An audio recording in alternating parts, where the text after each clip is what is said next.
This morning on Breakfast Central, let's delve into a critical discussion that focuses on the nation's current state. The conversation surrounding insecurity has deepened as kidnapping moves closer to neighborhoods that were known to be secure and safe. While we celebrate the release of some captured victims, we equally mourn the death of other loved ones. The high cost of living is another challenge affecting all citizens, maybe except the politicians.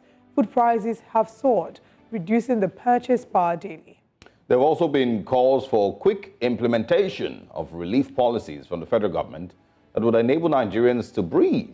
The CBN has also not figured out how it can win the fight against the naira-dollar currency instability. And of course, suspension of ministers in the president's cabinet has led to no prosecution yet as investigations continue. Fuel prices continue to bite harder every single day, and this makes you want to ask, what exactly the APC's government has achieved since its inauguration 8 months ago. Our guest this morning is a politician, spokesperson for the PDP presidential campaign during the 2023 elections, and barrister at Lincoln's in London. Good morning and welcome, Mr. Daniel Bwala. Good morning. Thank you for having me. Thanks for joining us. I'm not sure if we can still address you as PDP or not. Moving on, can you quickly clarify that for us? Are you still spokesperson? The conversation is not about political parties, so whether I'm in PDP or not, I don't think is relevant. But if you want to know, I'm a member of People's Democratic Party. All right, brilliant. Now, we might come back to that, but let's quickly get your assessment, right, on the current situation in Nigeria. For people who say that, Nigeria doesn't seem to be moving in the right direction, we don't seem to have gotten it right. The current administration still, of course, looks a little confused. Do you agree with them or not? Every time there is a transition to a new administration, usually there is the test of resolve, and that test of resolve can cut across almost every sector of life in the country. I noticed that I recall in 2011, I think, 2007, when President Yaradua was made president. So the breakaway from the Obasanjo administration to the Yaradua administration, renewed crisis, crop up. And it became so terrible that Yaradua had to adopt certain measures that were very unconventional to the measures that Obasanjo was, using at the time.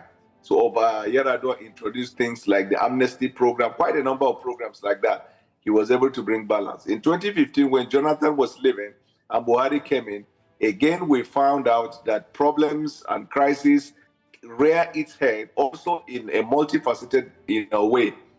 And then in 2023, when President Bwala Tinubu took over, also you see a renewed test of resolve. But in his own case, it came with the antecedent consequence of a decision, because he took a decision hitherto that was not conventional, or decision that most leaders who came before him were afraid to take, which is the removal of subsidy.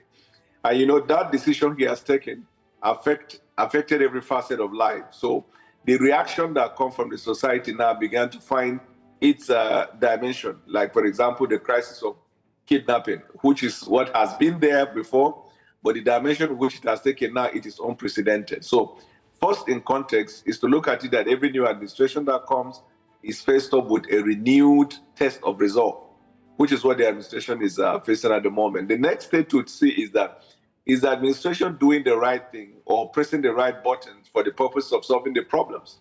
I would argue that although it is slow, but you will have reason to believe that some of the policies might find its course at the end of the day. There are some of the policies that are implemented by agents of the government, such as the ministers. For example, if you look at humanitarian, you in part may want to blame Bwala Tinubu for allowing a minister to do like that, but the steps he's taken will suggest to you that he doesn't tolerate that. And if that minister had deployed the resources within her ministry for the purpose of good that it was intended, there would not have been problems like that. So if you look at economics, at the time President Bwala took the government, I'm sure it is also obvious to everyone the situation that we're confronted, and added to it was the decision he has taken. So understandably, there will be this hardship. The most important thing, which is the question you have asked, and I'm asking, which is why we're looking for solution, is whether the policies in place are actually working. And if they are, whether they are working slowly, whether they are working speedily, or whether they are not even working at all. My understanding is that it is working, albeit slowly. Okay, but I'm going to quote you because not very long ago, you also shared your thoughts on the current administration, you know, on interviews you've had with sister television stations. And you criticized the removal of subsidy and the way and manner with which it was done. You, of course, mentioned that, you know, we've, you know, meant to be saving trillions of naira every month, but we haven't seen it in infrastructure, we haven't seen it in healthcare, we haven't seen it, you know, in increment of salaries or anything like that, you know, and a few other things that you shared, you know, so did that change between December and now? So it's a valid point you raised that I have been criticizing that, as a matter of fact, from when the subsidy was removed. I've been consistent on that, and I've been critical of it every day, but up till about 2-3 weeks ago. But when I met with the president about a week or two, I sat across the table with the president, and without asking him, he just felt within himself that he needed to address some of the things that I have been vocal about, because he told me he's been following my interviews. And then with the respect to the subsidy, he provided a context, and he told me after he won the election that the administration that he took over from, not that he was going to criticize them, but that for whatever reason did not leave out money for him to run the government. And that if you're confronted by that kind of situation, there are only two options that you have to take. One is either magically or miraculously you have to have money to solve the problems if you want to keep the subsidy, or two, you will have to remove the subsidy so you can make savings to deal with problems. He said either of the decisions, none is easy. And since you cannot keep asking for loan, because you can't guarantee that everybody will be giving you loan, and then sometimes asking for loan consistently can also affect the future of the generations yet unborn, he chose that path, which is the removal of the subsidy. He said he knew that that decision was going to be unpopular. He knew the decision would cause backlash, but that when as a leader you're confronted with two choices in life, what will define whether or not you're a true leader is the courage, and that he chose the path of removing the subsidy. Now, having removed the subsidy, what next is the savings which I've been talking about, right? So monthly we save money from the subsidy that ought to have been paid. Now, what are we doing with it? There are a number of things he has done. For example, the money he has given to the governors for the purpose of providing palliatives in their respective states. He gave 2 billion, but the intention was to give 5 billion. You remember also, I was critical of the fact that you are not so, in my view, you could not have given it to the governors, because nothing you run with governors that works in Nigeria historically, that you would have used the third party. But in any case, he gave it to the governors, and some governors who kept to their words were able to provide the palliatives. Then, of course, he now increased the wage, for workers in Nigeria. And then during December, he also provided some subsidy for people traveling for festive season. And now, the very ministry that ought to pilot this intervention is now found in a problem, which is the humanitarian ministry. The difference between Tinubu and the previous government is that the previous government would have probably covered, because we once had that same scandal with the ministry. Yeah, but Tinubu decided that no, it affects the public, so he decided to suspend the lady. No, but the previous government, Mr. Bwala, Mr. Bwala, kindly hold on. According to you and what you've said repeatedly, the previous government cannot be a standard with which we rate, the next government. The previous government, would not be what we used to decide whether this one did better or not. Suspending a minister who is accused of theft is like, and of course praising that move is celebrating a fish for swimming. You should suspend the minister. There's nothing to celebrate about that. And the fact that the previous government wouldn't have done it is not enough for us to give this one Olympic gold medal for doing it. And all of this, why I'm saying this is because I want to be clear on what your standard of leadership is. What is the standard with which you want Nigeria to be led by? Because you, I remember also, mentioned that former President Olusegun Obasanjo was the only person that showed leadership because he visited disaster victims and disaster sites. I'm quoting you now. You said that he was one Nigerian leader that showed leadership in the best possible term. President Tinubu has not shown that leadership. So I don't know if it's also one of the things that you spoke with him about when you met him. Did he explain to you why he has not shown that leadership? You see, the problem with what you have just said is that what you have in the head and what you are asking are two different things. Help me. And then you conjure words. Can I finish? You conjure words to make conclusion of what never existed and what I never said. Nobody talk about celebration. Nobody talk about gold medal. Nobody talked about leaving excuses. So, but you already had it in your head that you want to say. You see, that's the problem. You didn't talk about gold medal, obviously, but I said it. I didn't say that you said we should give a gold medal. The problem we have in Nigeria is for clickbaiting. A lot of very fine and intelligent journalists, they veer off the road. You ask a question about what I criticized before and whether there is a marked difference. While I was explaining, you cut me off and took me to a different subject. Yeah, because once again, to be sure exactly what your standards of leadership are. But go ahead. So help us understand, this part. So now I want to know exactly what is the question so that when I'm answering, you don't interrupt me. Okay.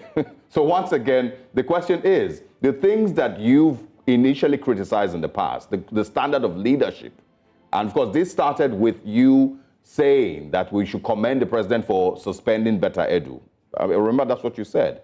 And I'm saying that there's nothing to celebrate there.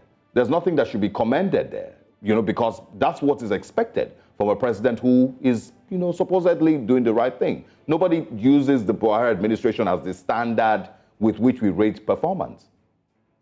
So I don't know if you agree with that. Should we celebrate? No, or should we commend the president? This is not a question, it's a point. I want to know what is the question. You want to ask. So I think the question is asking what is your standard of leadership? What is your standard with which you show leadership or you rate leadership? And I had to remind you of what you've said about former President Olusegun Obasanjo before, of course, what we're currently dealing with today. So the answer for standard for showing leadership is that you must at all times be seen to be proactive. You must at all times be seen to be on the job. In the case of the humanitarian ministry, in the previous administration, she would have been covered because the administration will need to be protected against backlash. The leadership that President Tinubu has provided is that he refused to toe on that path. Whether you praise him or commend him or not, it's none of he doesn't need it. He's not particularly looking for your commendation. He wants to fulfill the mandate of his office. And to me, it is commendable, if not to you, but to me, that he departed from the norm and he decided to suspend her and cause an investigation to be done. In case you don't know, the money that is allegedly said to have been stolen, if these monies were deployed to the vulnerable of the society, it will have made the difference, which will not, of course, bother you because it's not important to you.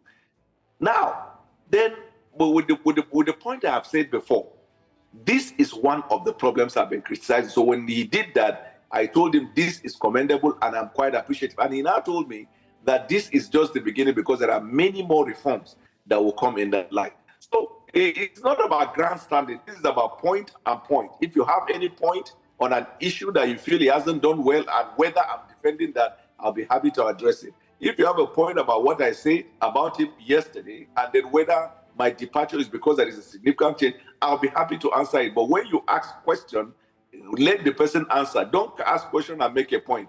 There's a difference between asking a question and making a point. You have a right to use either of those, but don't confuse them in order to get this, what they call the clickbait or whatever. All right, Mr. Bwala. I'd like to ask you what your thoughts are regarding how we can translate some of these very interesting policies you've spoken about that the president has in mind to make life better for Nigerians, because a large number of the masses do not feel like the president has been very, very mindful of them. And I say this because if you check the cost of living, projections are that inflation will hit 30% by the end of first quarter. So how can he translate these policies that you've spoken about, and how soon are we expected to see a change? According to reports again, we're hearing that we're not expected to see a change until mid-2024. And I don't know how long Nigerians will be able to wait before they give in completely. So how can he translate these policies, and how soon are we expecting to see a change? Very, very, very good question. And that's why it's good to speak to facts. When it comes to economics, there are indices you use in measuring whether things are going or not. I mean, I cannot come on air and try to give an impression of what it is not. Now, fundamentally, the removal of subsidy which was done. Now, a lot of people feel it should not have been done because certain things ought to be put in place. His defense is that the things to be put in place, there is no money to do that. So you have to remove it to save money. Now, and from those decisions, I have personally studied economics such as Rilwani, budget, and some of Financial Times London too, I follow through.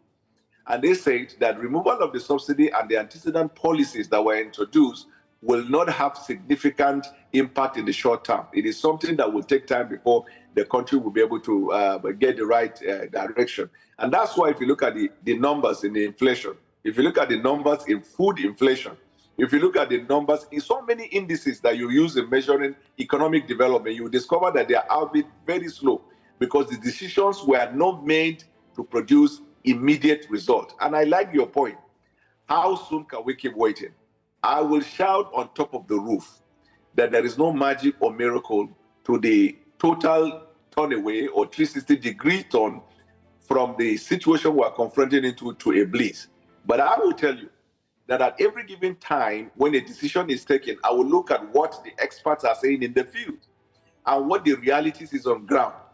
I have seen that in the last, I think, 1 month or so, if you look at other indices of economy, you will see that the government is trying to redirect itself to the right path. So there will never be an instant result. There will never be an immediate.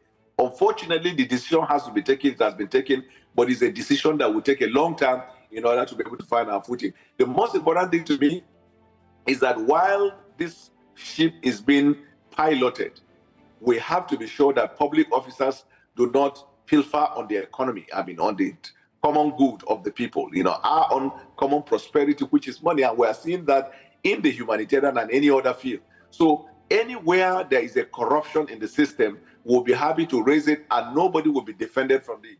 But if you're talking about when will suddenly food will be on the table of the common man, I am not an economist. And I don't want to say what is different from what the experts have said.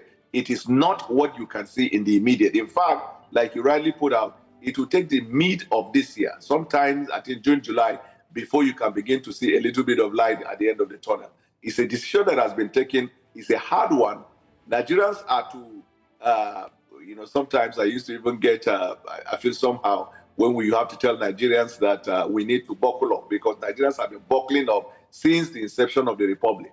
So now it is just to begin to see the results. And I want to assure the Nigerian people in the coming days we will see results. I will not be the type of person that will cover anything about policies of this decision if they are not going well. If the policy is not going on, I will say it because that is the least of my patriotism to the nation. So I will never cover. If there is any policy decision of this government that is wrong, I will say in my view, this policy decision is wrong. But when it comes to economics, I judge what the policies are in contradistinction with what experts in the field are saying. It's not about me trying to sugarcoat what never exists. When it comes to security, I will look at it from what we are confronted by or what we are encountering to what experts in the field of security are saying and be able to, and I think that's what the media should do. You should be able to measure what is happening with what the experts in the field are saying and then be able to tell whether the policies are right or wrong. It is I'm really glad. I'm very glad that so polarized. Yeah, I'm glad that you mentioned that, you would always call out policies that do not favor the masses. And everybody knows how very vocal you are. You've amassed a large following and your words do carry a great measure of influence, as you already know. So I think my final question to you would be your reaction to the people who have criticized your moves lately, saying that they've been suited to your own personal needs. There are people who feel that you've become, in some of the words that I have seen on social media, two-faced. What would your reaction be to those statements? And to those this is Nigeria. I have, if you go to the social media handle of anybody in Nigeria today, the incumbent president, the two candidates, there were three candidates that ran. If you jump to their Twitter page and read, you will see comments against them. The Nigerian people are very good. They are very critical. You can never stop the Nigerian person from expressing himself because he's fundamentally protected to do that. And then sometimes the content of the expression is what tells whether they are matured or not. Some people are objective, some are sentimental. And the way the problem is in the country, you can never stop somebody from saying what he wants to say. That's why even when Wole Soyinka, classify those who play around the social media in a derogatory manner. I choose not to toe on that part, even with what they said against me, because it's expression. So the content of what you say and the quality of it depends on your level of civilization, your level of knowledge, your level of rationalization. But as per the decision I've taken a decision because fundamentally, man is a free moral agent. The only thing in nature that is constant is change. 3, the Constitution guarantees the right of association. 4, unfortunately for the naysayers, I have not left PDP. I'm still in PDP. Except if their grounds is because I say I will support President Bwala Tinubu, in which case I will ask them, what are they expected to do as citizens of the country? Citizens of the countries are patriotic. Patriotism means you play your part in ensuring the government works. You don't play your part in killing the government, but in making sure the government works. Thirdly, I say if the government does anything wrong, I'll be able to criticize. So when somebody is bereft of ideas and they begin to go on social media to be saying two-face and the rest, it is only the media and others that are even feeling concerned about it. For me, I've just been good. Because if I equally show you how many people that became excited that, at least in our polity, we're seeing people who understand the difference between politicking and when it is time for governance. So we do what we have to do for the nation. If I bring that, then it gives you the perspective of whether one-sided story is what you hold or that the nation consists of two sides of the story. I'm sure journalism, you know, they say there's danger of one side of the story, the danger of a single story. Yeah, but I think it's also mostly coming because of, statements that you've made. Nobody is critical just because. It's mostly coming because of statements that you've made. I remember that you said that if you give the current president 30 years, nothing would improve. You made those statements. And so when, when people see this 180-degree switch, it's expected that they would wonder what exactly is going on. Even Pope John Paul has been criticized for not even making a comment at all. I have not seen anybody on the planet, and I'll be happy if you can show me one, that people have not had opinion on the person, whether the person has said something or not at all. Give me one and I'll be excited. No, but I think the reason really is that it makes, you seem like, okay, because, listen, before today, I did listen to some of the things that you've said. I've watched other interviews that you've had.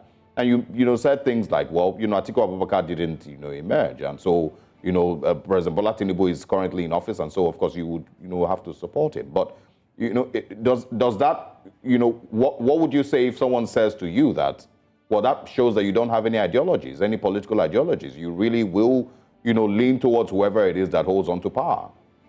It's this person's opinion. I mean, for God's sake, it's his property. You're wearing a very good suit. It's not my own. Why should I covet your suit? She's wearing a very good red dress. It's not my dress. Why should I covet it?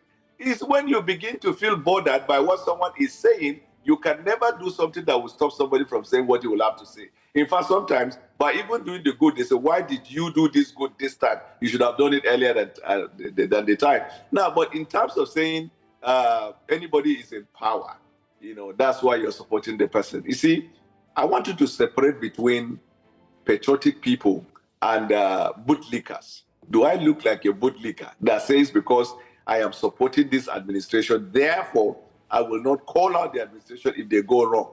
Certainly I will. Yeah. If you are saying because I supported Atiku, therefore, even though the elections are over, I should stay and be criticizing the president till the next election, I am saying that that is not the choice I have made. Now, if you say that is not an ideology, what I would even ask you is, what is ideology within the context of Nigerian politics? And tell me the significant difference or ideological difference between APC and PDP. Then go further and tell me the people whom we advocated for, whether they have changed political parties or not. And then finally, I will also hold it that where you are and seated there, you will forever work in News Central. And that any day you leave News Central, for whatever reason, to any other TV station, we will hold it against you that you don't have ideology and you have lost value and you're too. No, those are two different. It's I think that's more. It's apples and oranges. But we've run out of time, Mr. Bwala. But we need to ask you this question because you've talked about this administration and shared how you're very passionate. You believe that he does have the great interest of Nigerians and will see changes. Maybe not very immediately, but I want to talk to you now as a Nigerian and to ask your thoughts on how you feel when you hear these stories every day of the numbers of people that are being kidnapped, of the people that can't afford to feed, those who can't afford to pay for their healthcare, those who can't afford to pay for their tuition. It's bad. It's not looking good outside. As a Nigerian, it is not. It is not looking good. I agree. I agree with you. It is not looking good. And we have never experienced the kind of problem in this dimension because in those days, our problem was such that it could have been ameliorated one way or the other. We have never had removal of subsidies since Nigeria started as a republic. This is the first time. And because of that, I'll give you an example with myself. So to tell you that I feel it, I'm doing a research, PhD.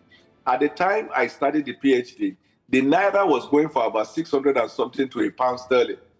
By the time the subsidy was removed and Naira was floated, the Naira now went for 1,500 and something, now 1,700 to a pound, which means that my budget for doing the PhD now needed to be times 3 or 4 before I'll be able to complete the PhD. So it is not what the ordinary masses are impacted. Even I am impacted by that. All right. But the crisis in Nigeria, let me just say finally before you go, the crisis economy in Nigeria is showing that the real perpetrators are not necessarily the conventional bandits, terrorists, kidnappers, because it shows that there is a network of cartels that benefit from it. Mr. Bwala, we actually need to have you again because there are areas that we have to focus on that we've unfortunately, especially this last conversation, these cartels you've referred to. So we hope that when we reach out to you, you can join us again. But we do need to pay some bills now. We have to go on the break. Thank you so much, Mr. Bwala. It's always a pleasure speaking with you. Thanks for stopping by, Daniel Bwala.